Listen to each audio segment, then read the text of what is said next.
realize that a lot of Kenyan foreign money come from our people who are in diaspora.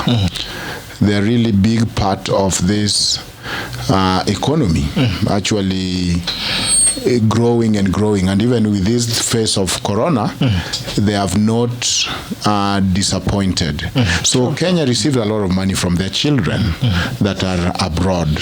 That money might be sent to maybe your mom in the village, but that money goes through our economy, and that is something that is important. In fact, this is the only group that give without taking.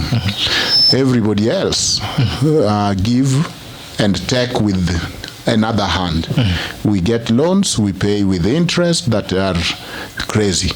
So the diaspora group, Kenya had a conversation that, you know what, we have our people who are out of this country because of economic asylum. Because we have messed the economy, because our economy is shrinking. Their heart and their nationality is Kenya, but where they now make bread, and when they make that bread, they care to share with home is abroad. So how do we make their stay there palatable? How do we recognize and make their transition smooth? Let us allow dual citizenship. So in 2010, one of the biggest things that this constitution brought, remember the Miguna extradition case. Is he a dual citizen? Did he lose it because when he swore to be a Canadian citizen, did he regain it automatically by dint of 2010 constitution? So people are dual citizen. However, within the dual citizen, remember even last election, there was a lot of petition around why with diaspora voting. Should they vote? And I thought the conversation was simply, should they also vote for their member of parliament? Should they vote for governor, or should they only participate in the presidential election? And I think they were not happy that they were being restricted, one, to only presidential election, but two,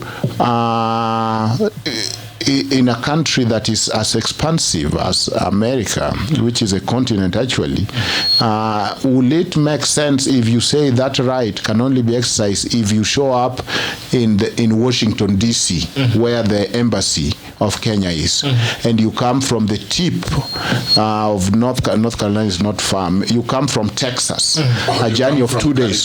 From California, a journey of 2-3 days driving. When you go to California, to Washington from California, you will connect at least 3 flights. There's even difference in time zone. Then you now find a situation that you are told there is one polling station in Washington. And so there was argument that is disenfranchising somebody who is down in Georgia. That is disenfranchising. And so you are not really facilitating that right to vote. Now, BBI is saying they are not going to be voting. That is even worse. Why are they not going to be voting? I think this diaspora group have generally been anti-establishment. Generally. Generally, they are quicker to criticize the government. And generally, they tend to desire change within the country. So if you are a status candidate, you know you don't have diaspora vote in most cases. And therefore, if you have your hand and the pen in BBI, just like I do. So some people got access to the paper where BBI pages are written, and they had a note for them, it's saying, I got something for you. And that something is, you ain't voting. So you can make all the noise you want, and then if you are not voting, you cannot organize. If you are not voting, then politicians will ignore your voice, because you 0 + 0 is 0. You are not going to affect my win. Why should I even listen to you? So your citizenship is whittled. You are irrelevant. If they will be communicating about Kenya, people will be saying, but remember, you don't vote. So we're blocked too.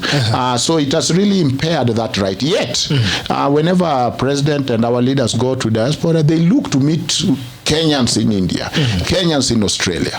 These are the challenges. This is what you can do for your home. Please invest back at home.